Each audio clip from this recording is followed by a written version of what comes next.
बरसों से शास्त्रों में उलझा हुआ हूँ। बाबा, कर्मों का खेला क्या है? ये सब लेन देन के रिश्ते हैं। लेन देन पूरा करके चले जाते हैं। उलझन बहुत है बाबा। ऋषियों के समझाने में ये गांठ खुलती ही नहीं। और आपके पूर्व प्रवचनों को सुनकर मुझे लगता है कि आप गांठों को सुलझाने में मास्टर हो।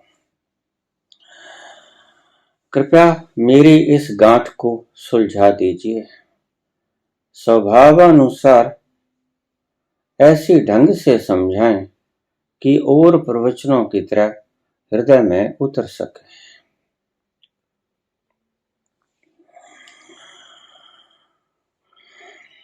जैसे आप कहते हैं कि कृष्ण, राम, बाली, जरा, अंबा, भीष्म पितामह हैं। जब तक इन्होंने अपने अपने कर्म न चुकाए, राम ने धोखे से बाली को मारा। जब तक जरा नाम का बहेलिया, जो कि बाली का ही अगला जन्म था, उसने राम के ही अगले अवतार कृष्ण को तीर मारकर मार न दिया, तब तक जरा मुक्त नहीं हो सका। आप ये भी कहते हैं कि बुद्ध थोड़े से कर्मों के कारण अभी पूर्ण में विलीन नहीं हुए हैं। बहुत से बुद्ध पुरुष अभी भी थोड़े थोड़े कर्म लिए बैठे हैं। ये क्या खेला है बाबा?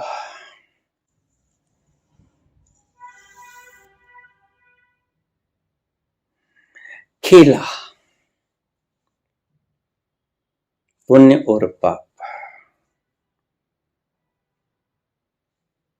पुण्य किया, फीड हो गया। पाप किया, फीड हो गया। ये प्रकृति को पता है कि तुम्हारा ये पुण्य उजागर कब होगा, तुम्हारा ये पाप उजागर कब होगा। ये प्रकृति को पता है, और वो कितनी मात्रा में है। उससे बहुत से वैज्ञानिक कह देते हैं कि आपकी ईश्वरीय संरचना हमने फेल कर दी। कैसे?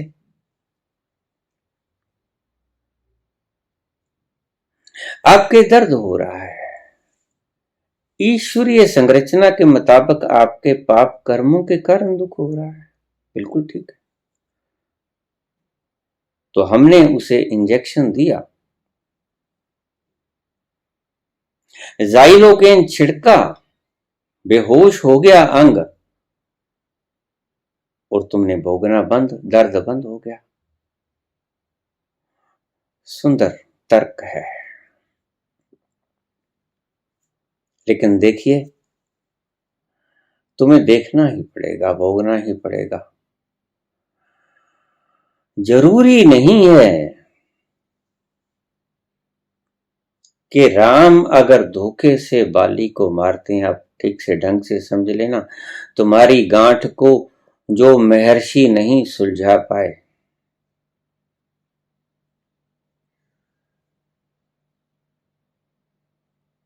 जरूरी नहीं कि जो राम ने बाली को छल से मारा,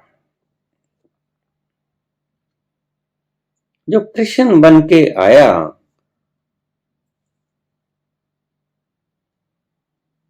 तो वो बाली ही जरा नामक बहेलिया बनकर कृष्ण को मारेगा। पहली बात तो राम का दूसरा जन्म कृष्ण के रूप में हुआ नहीं था। राम और कृष्ण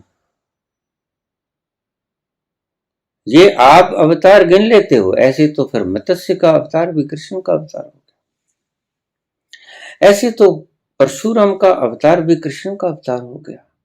नहीं नहीं, ये तो सब जो मैंने पहले व्यवस्थाएं समझाई वो थे। राम कृष्ण का रूप रख के नहीं आए, राम गए, राम राम की तरह गए, कृष्ण कृष्ण की तरह जाएंगे। लेकिन एक समझाने की बात कर रहा हूं कि जरा नामक भेलिया उन्हें मारे, ये आवश्यक नहीं। लेकिन अगर राम ने मारा बाली को और वो राम कृष्ण बन के आए, तो कृष्ण को कोई ना कोई मारेगा, प्रकृति का दूत। प्रकृति का नियम ये कहता है। वो जरा नामक बहेलिया भी बाली नहीं था, ये समझ लेना बात को। ये आपने भेड़ बढ़ाया है, ऐसा कुछ नहीं है कि राम कृष्ण के रूप में आ गए और बाली जरा बहेलिए के रूप में आ गया, ऐसा कुछ नहीं। ये सिर्फ सनातन धर्म की षड्यंत्र है, मूर्खताएं, जो आपने एक अवतार को दूसरे पे बना दी। तो फिर मत्स्य अवतार को कूर्म अवतार बना दो, कूर्म को वराह बना दो, वराह को बलि बना दो,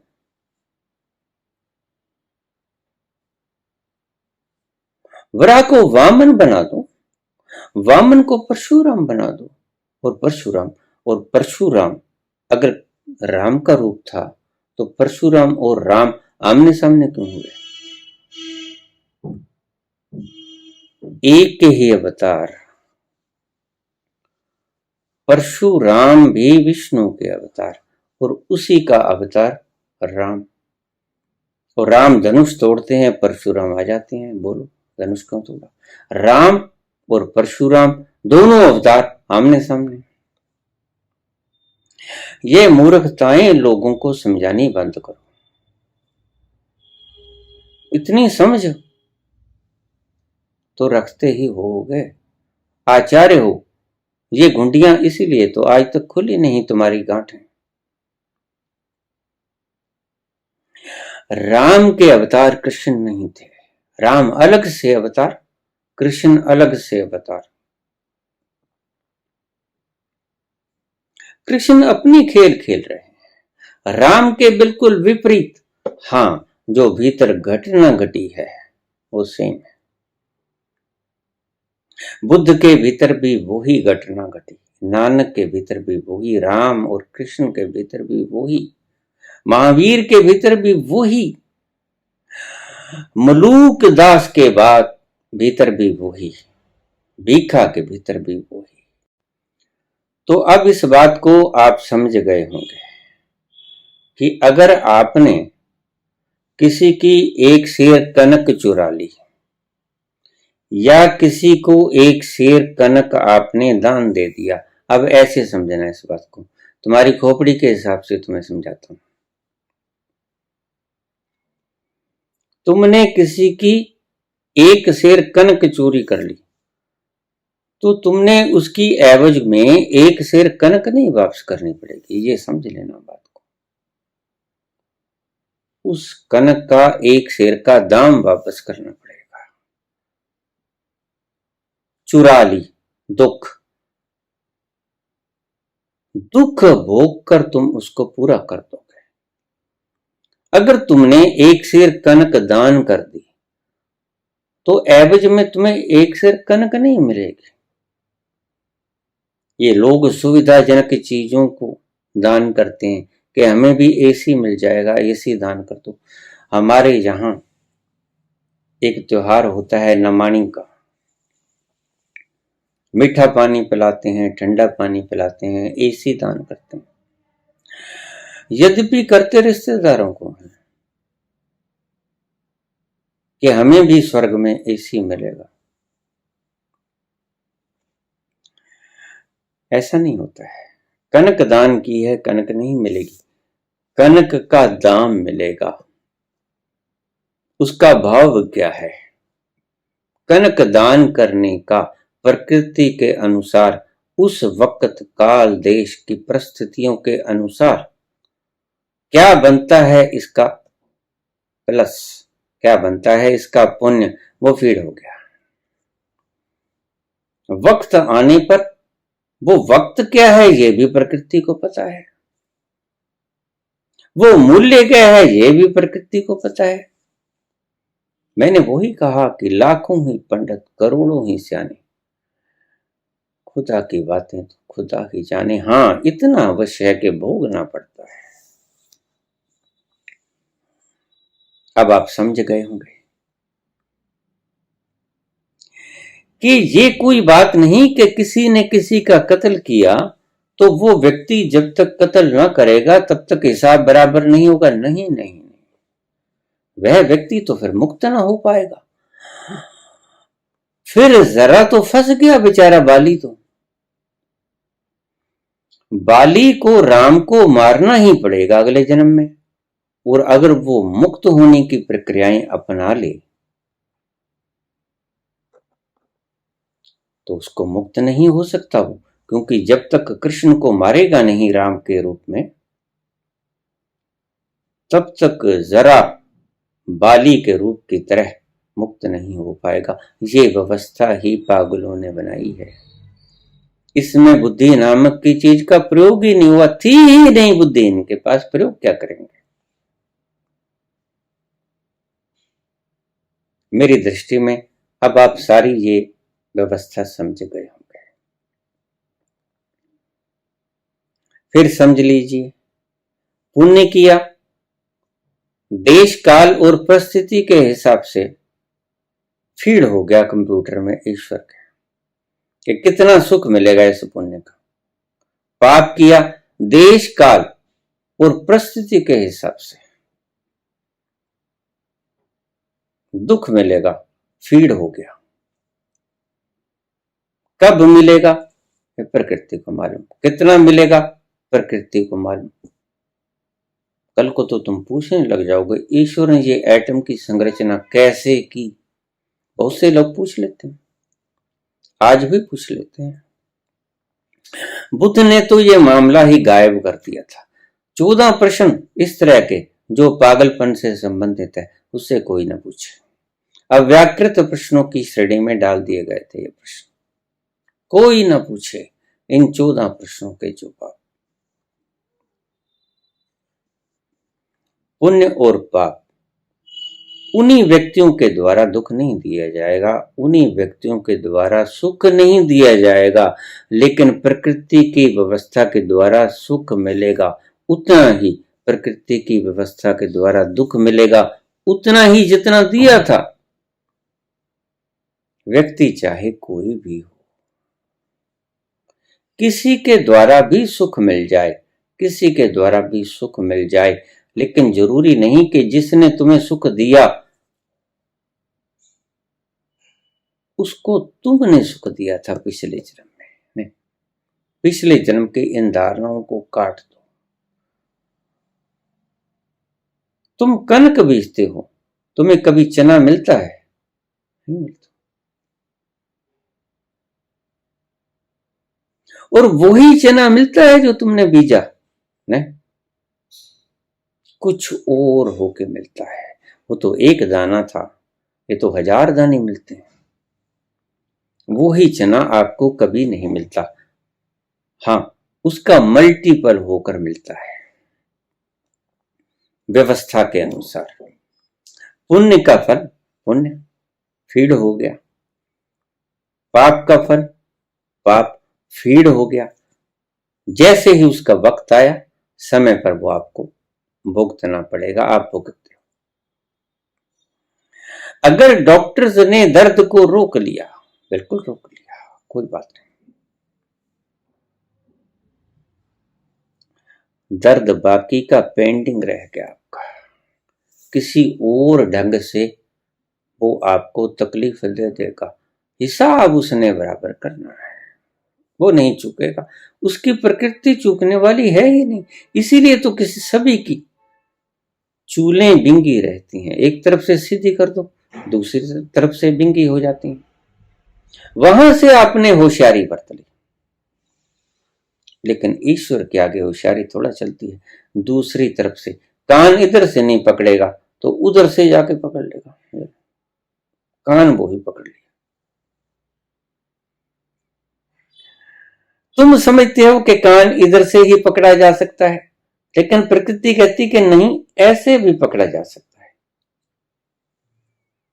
तुम कहते हो दर्द के द्वारा ही दुख मिलता है, प्रकृति कहती है और भी बड़े ढंग है, वो बरत लेगी, तुम चिंता मत करो, तुम भोगो, चुपचाप भोगो। इसीलिए कहा है ज्ञानी भोगे ज्ञान से सुख पूर्वक भोग लेता है, मैंने किया है, एक्सेप्ट कर लेता है।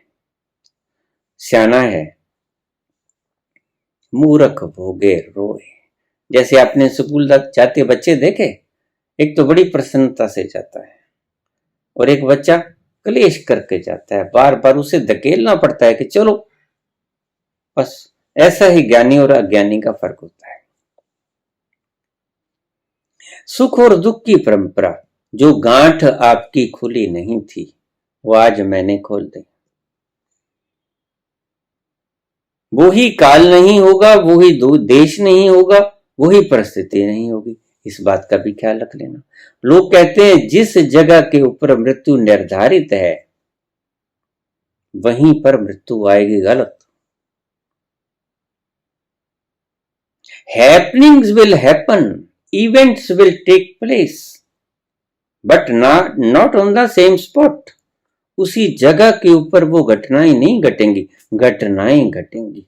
दुख होगा, आपको हॉस्पिटल में हो, आपको अपने घर में हो, आपको प्रदेश में हो, सारी पृथ्वी उसकी है, सारी पृथ्वी ही नहीं सारा यूनिवर्स उसका है। पाप का फल दुख कहां भोगते हो इसमें कोई फर्क नहीं पड़ता। अगर आपको मृत्यु आएगी तो कहीं भी आएगी, मृत्यु आएगी ना, बात मृत्यु की है। इसीलिए जो व्यक्ति कहते हैं कि इसी जगह के ऊपर इसकी मृत्यु निर्धारित थी, वो गलत बोलते हैं। मृत्यु की घटना घटेगी, आप कहीं भी हो, उसकी व्यवस्था में कोई सुधार नहीं हो सकता। ईश्वर ने जो संरचना कर दी, प्रकृति कहती है कि आपने दुख दिया, किसको दिया ये बात भूल जाओ, मेरे ही किसी मटेरियल को दुख दिया, अब आपको दुख लेना पड़ेगा मेरे ही किसी मटेरियल के द्वारा।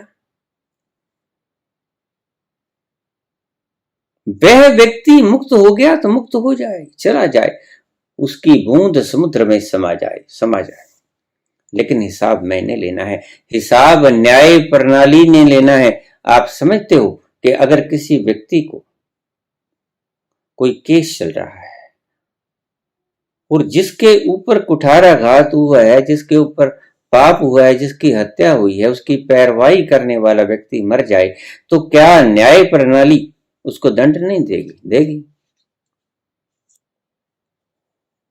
आजकल तो मिले ना मिले इसकी बात छोड़ो, प्रकृति की बात कर रहा हूं मैं। आपकी न्याय प्रणाली तो आज बिक भी जाती है, उसकी मैं बात भी नहीं करता। मैं आपको प्रकृति की न्याय प्रणाली समझा रहा हूं। मुझे यहां की न्याय प्रणाली से कुछ लेना देना नहीं। यहां की न्याय प्रणाली के तजर्बे मैं अच्छी तरह से जानता हूं।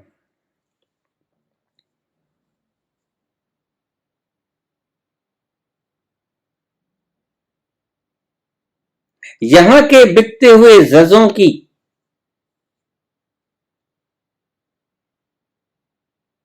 संपूर्ण कहानी हमारे पास फीड है, चित्रों की जुबानी, जीवंत चित्रों की जुबानी। उनके ऊपर हम क्या करें? उनके ऊपर किससे फरियाद करें? कहां कहें?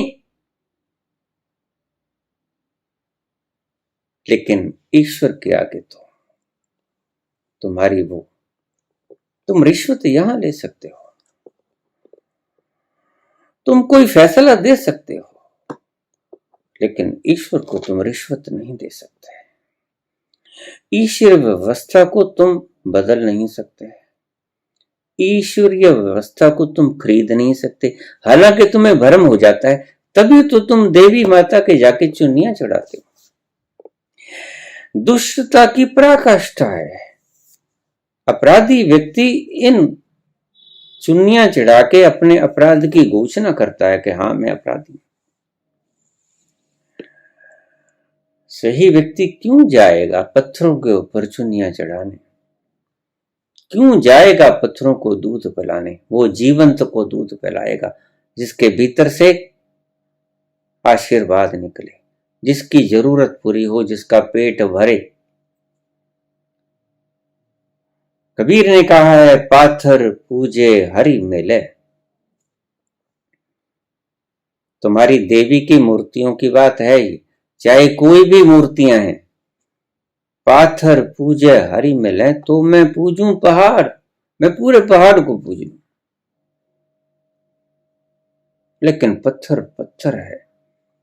पत्थर की मूर्ति आपको कुछ रिटर्न ना करेगी, आपकी श्रद्धा काम आएगी, मैंने पहले ही कहा था। और अगर आपकी श्रद्धा प्रबल है तो आप निर्विकल्प समाधि तक पहुंच सकते हो, जैसे रामकृष्ण परमहंस पहुंचे काली की मूर्ति के द्वारा। निर्विकल्प समाधि के अंदर नहीं पहुंच सकते, सविकल्प समाधि में पहुंच सकते हो।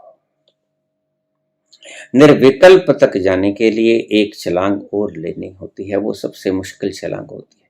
फिर सब स्टेयर्स को तोड़ना होता है जिनके ऊपर तुमने चढ़ाई करके छत की आखिरी सीढ़ी तक पहुंचे। गिरा देनी होती है सारी व्यवस्था, ढेरी कर देनी होती है। जिन स्टेयर्स को नाप नाप के आप उस आखिरी छत की आखिरी सीढ़ी तक चढ़े, वो लेके जाएगी आपको निर्विकल्प तक। इसीलिए जिस काली को सारी उम्र उसने मां समझा, आखिर तोतापुरी कहने लगे, ऐसा नहीं चलेगा भाई तुम्हारा मसला। फिर आप सविकल्प समाधि में ही पड़े रहो। अगर तुम चाहते हो उस पूर्ण में विश्राम करना और फिर से ना लौटना, तो आपको इस काली की गर्दन काटनी ही पड़ेगी। कई दिन लग गए रामकृष्ण को काटने का जज्बा न पैदा कर सके। ये कोई परशुराम थोड़े थे जो रेणुका अपनी ही माता का सिर काटते थे, वो जीवंत का। रामकृष्ण तो बहुत भावुक व्यक्ति थे।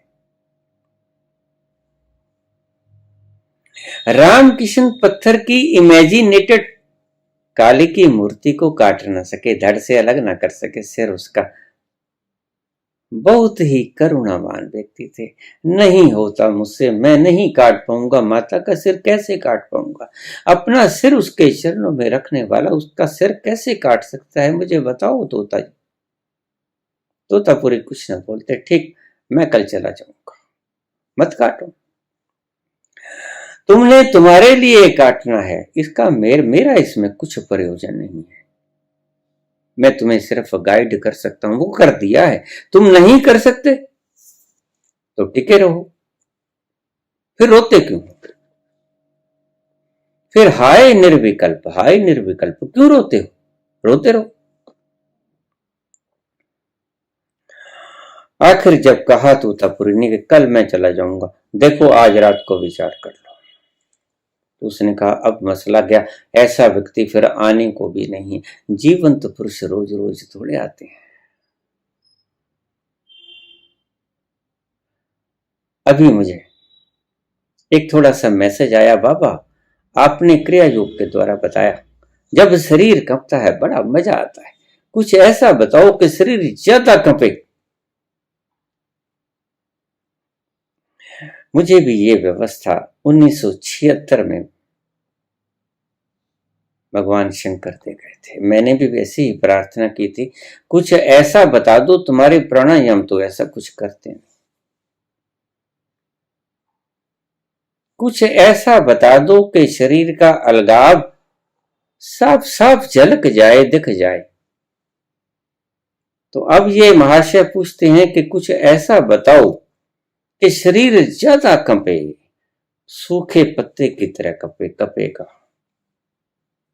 क्रिया योग की मात्रा को बढ़ा दो। तुम्हारी फर्श के ऊपर धूल बहुत जमी है और तुम ये मत समझ लेना कि थोड़ी सी झाड़ू चलाई और सारी धूल आके तुम्हारे चेतन में चली गई। नहीं नहीं, बहुत धूल भरी पड़ी है, वो ज्यादा भी बाहर निकल सकती है। फिर तुम कंपोगे, फिर तुम कहोगे बाबा बचाओ, गया, जाओगे कहीं नहीं, ये मेरी जिम्मेवारी। जैसे भगवान कृष्ण ने जिम्मा लिया, सर्वधर्मान प्रत्यज्य मामेकम शरणम व्रज अहम त्वाम सर्व पापेभ्यो मोक्षयिष्यामि मा शुचि। मैं इस बात का जिम्मा उठाता हूं कि तुम कंपोगे, कंपने देना। देखिए उसमें रोक मत लगाना, कंपे तुम्हें लगेगा, मौत सामने खड़ी दिखेगी, लेकिन तुम मरोगे नहीं। आश्चर्यजनक रूप में वो मृत्यु भाग जाएगी, आप बचे के बचे रह जाओगे। अगर ज्यादा कपना चाहते हो, मजा आता है कपने में, आएगा, क्योंकि एक ऐसा वर्षों मुद्दतों जन्मों जन्मों से पाला हुआ अज्ञान के मैं शरीर हूं, ये देखो कप रहा है और मैं अडोल होकर भीतर दिया जले अगम का बिन बाती बिन देरी। ऐसे आप बिना हिले डुले अडोल बनकर भीतर उस कंपती हुई शारीरिक व्यवस्था को देख पाओगे तो आपको सब समझा जाएगा, ओह ये मैं तो नहीं हूं, क्योंकि मैं तो कप नहीं रहा हूं। मैं जो भी कुछ हूं, ये चाहे मुझे अभी ना पता चला हो, लेकिन मैं कप नहीं रहा हूं, मैं देख रहा हूं इस कंपते हुए व्यक्ति को। यही है कुलभूत रस, इसके भीतर का रसायन कि शरीर कपेगा जैसे ही तुम क्रिया योग करोगे। जैसे झाड़ू मारोगे फर्श पर धूल उड़ेगा, वैसे ही क्रिया योग करोगे, भीतर के अचेतन मन का जो धूल जमी है, जो कीचड़ जमा है, वो धूल बनकर ऊपर आएगा और आएगा चेतन में, और चेतन में आएगा, निकलने के लिए आएगा, और जैसे ही निकलेगा वो तुम्हें देखेगा, वो मृत्यु का भाव होगा, क्योंकि तुमने सदा ही मृत्यु के भाव भीतर धकेल दिए, मृत्यु से सदा ही डरे हो। शरीर मैं हूं इस भाव के कारण एक एक शब्द बड़ा कीमती है, इसको एकांत में सुनना, बार बार सुनना। वैसे तो अगर आप इस तरह की एक वीडियो भी बार बार सुन लो तो आपको दूसरी वीडियो सुनने की आवश्यकता नहीं। लेकिन मुझे हैरानी है कि फिर लोग प्रश्न क्यों पूछ लेते हैं। एक प्रश्न ही काफी है, बार बार।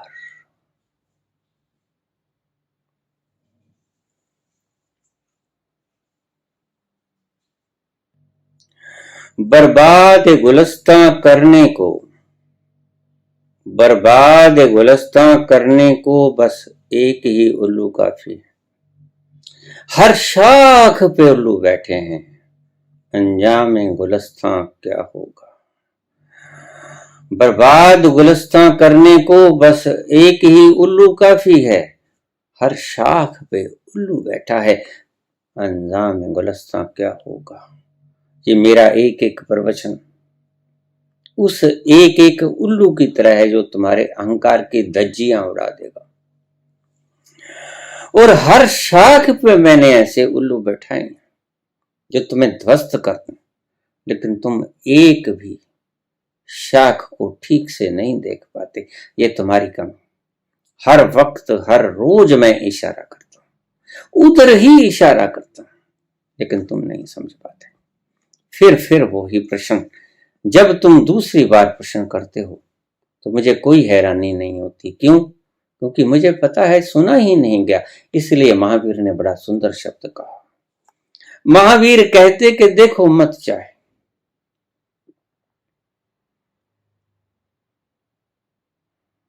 मनन मत करो चाहे, बोलो मत चाहे, उच्चारण मत करो चाहे, जप मत करो, पाठ मत करो, पूजा मत करो, ध्यान कुछ न करो किसी चीज का। क्या करो? श्रवण करो, सिर्फ मात्र श्रवण। अगर आप इस एक भी वीडियो के, सभी वीडियो में एक ही रंग है, हर वीडियो एक एक उल्लू के समान है, जो तुम्हारे अहंकार को खा जाएगा, भस्मीभूत कर देगा,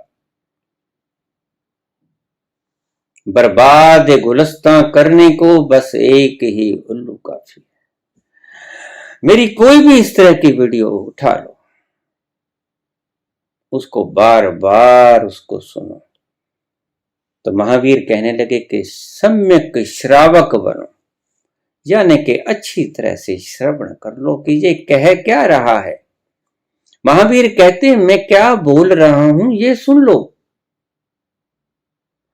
सम्यक श्रवण तुम्हें पहुंचा देगा। कोई जप, कोई तप, कोई पाठ, कोई पूजा, कोई व्रत, कोई उपवास, कुछ भी तुम्हारी तरकीब, कुछ भी तुम्हारी विधियां काम न पड़ेंगे। सिर्फ श्रवण कर लो, सम्यक श्रवण। इसलिए हम गुरबाणी में अक्सर कहते हैं कि आप शब्द को श्रवण करो। बाबा कहते हैं श्रवण करो, गुरबाणी का श्रवण करो। जो गाएंगे आंख बंद करके बैठ जाओ, श्रवण करो, भीतर हृदय में उतर जाने दो वो वाणी। कोई दिन ऐसा आएगा जब आपकी नास्तिकता को भेद कर वो भीतर प्रवेश कर जाएगा और आप उस तल पर पहुंच जाओगे आश्चर्यचकित रूप से।